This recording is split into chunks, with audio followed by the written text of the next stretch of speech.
the Woverton Trail. Got a pretty good current right here. So we're going to head down the Woverton Trail. Entrance.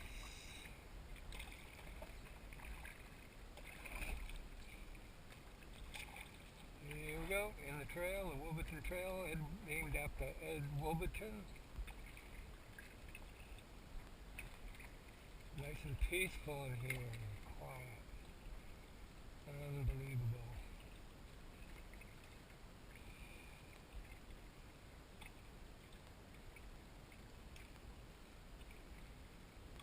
The sides of the canal are covered with red mangroves, usually the first one you see are the reds, with the root systems that have a reddish color.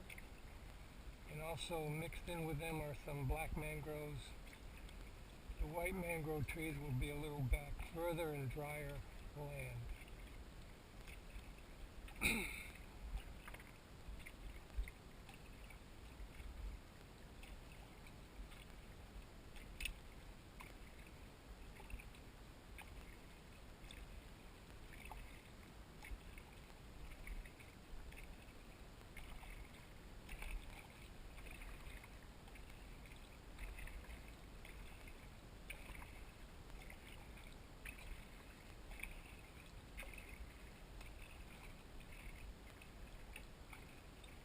Very shallow water in here today. The tide's kind of out a little bit, so I have to be careful not to bottom out.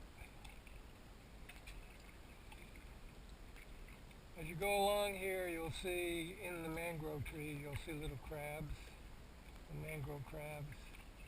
A lot of oyster shells on the roots. Once in a while you see a blue heron flying ahead of us. A little blue.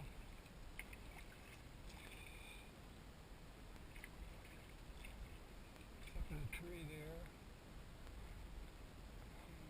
He's up in there. Boop, boop, boop.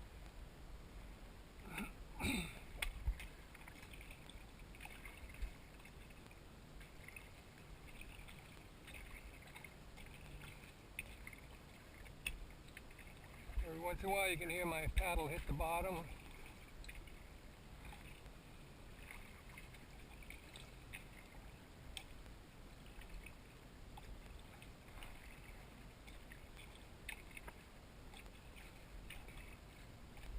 Looks like some dead mangroves here.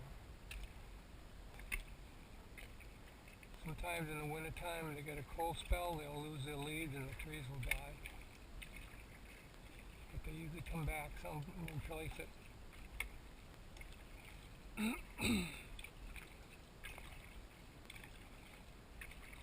Because of all the rain we've had, the water is very murky.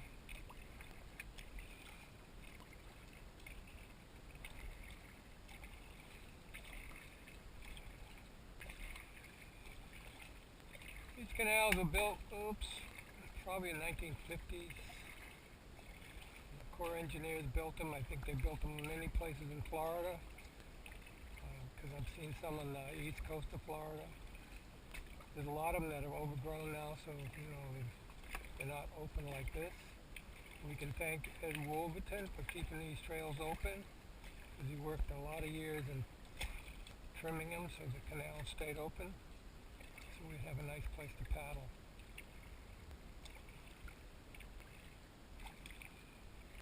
These were built for mosquito control, but I don't think it did much.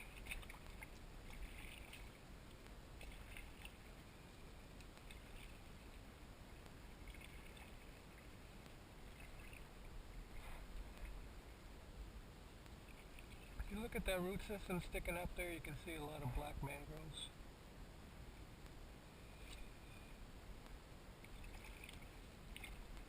Eventually what could happen is these red mangroves can, eventually they are like a walking mangrove. They can walk across these shallow areas and establish more roots, and consequently can close these things off if we don't keep them trimmed.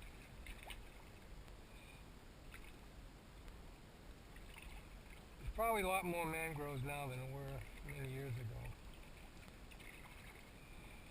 Because they're protected now. So a lot of places they're growing and growing and growing, and they're going further north as the climate warms.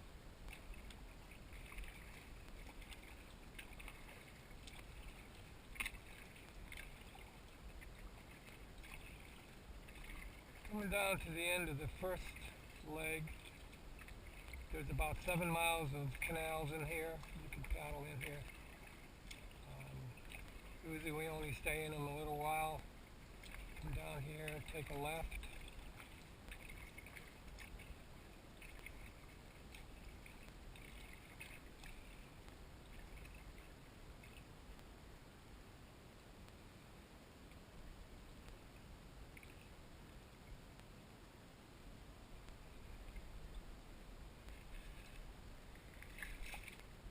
And we'll go down this leg.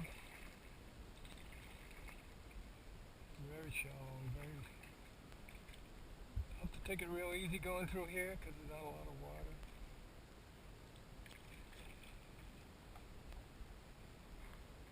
See the crabs in that little tree there? Little crabs right there. Crabs over here. On the root systems.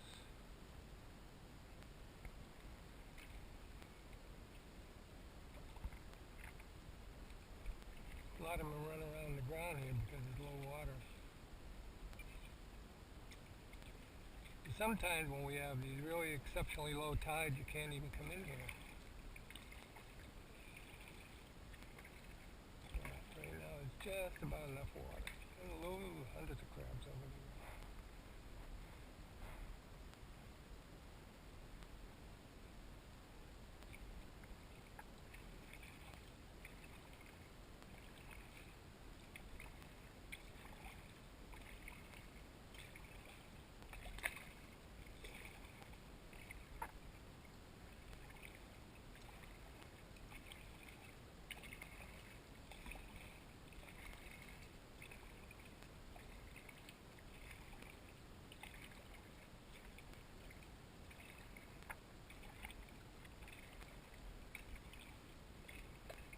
A lot of these canals, like that one there, they're like a dead end or they're not cut, so you can't go up in there. You can go up in there, but you're probably going to get stuck. So you want to stay out of those places.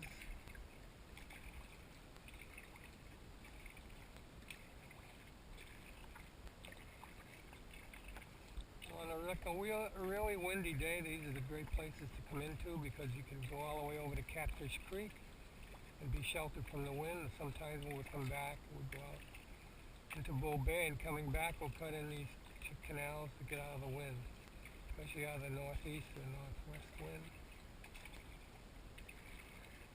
If you look straight down here, we can see a little tag or a ribbon hanging. That tells you there's a turn there, and that's where we're going to go, and we're going to go back out into Gasparilla Sound.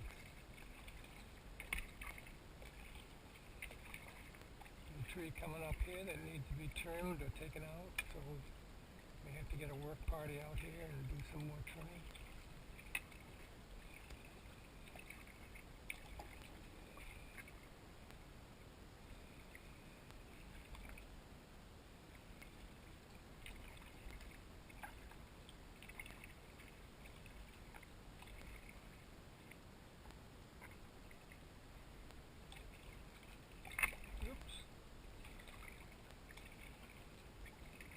Another thing you better be careful for in the trails is to keep your paddle low. If you have a Greenland paddle like this and you get it hung up on one of those branches, you can break the paddle. I've done that before.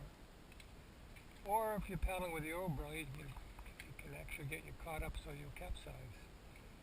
And who would want to capsize in this mucky water? Yucky yucky.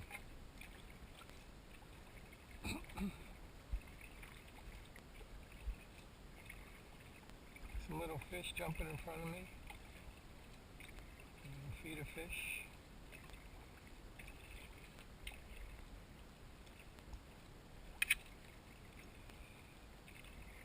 And this is number 3, and we'll go out here.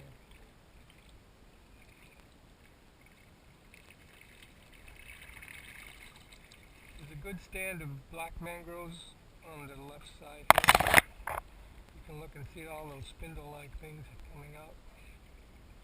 And also, you can see that some of these are in bloom right now.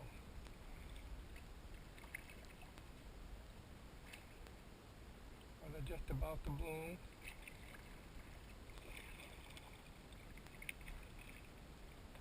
You can take a look at these flowers about to come out. You can see them. These are all black mangroves. So, even though it's just mangroves, it's more interesting if you know which ones are what. And they also bloom during the year. Red mangroves have a nice yellow flower on them, and the whites and the blacks have a white flower.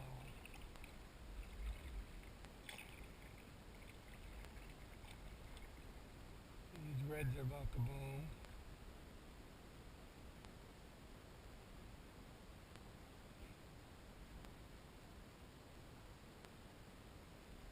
And right out there is egret, great American egret.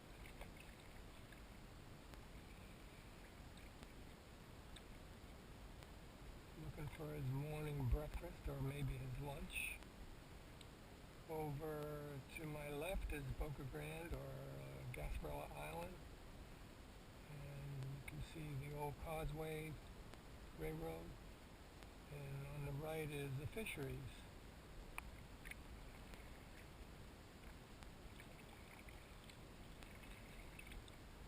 Just ahead of me is Dog Island, where one can camp. Camp from through Grande Tours. There's a slight charge to camp there. This little egret is about to take off, I'm pretty sure. There we go. It's not going to go far, I'll just go around.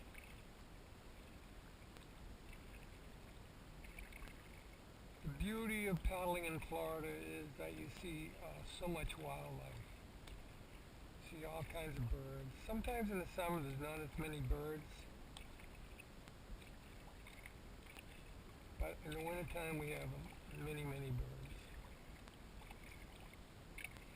So, that's it for now.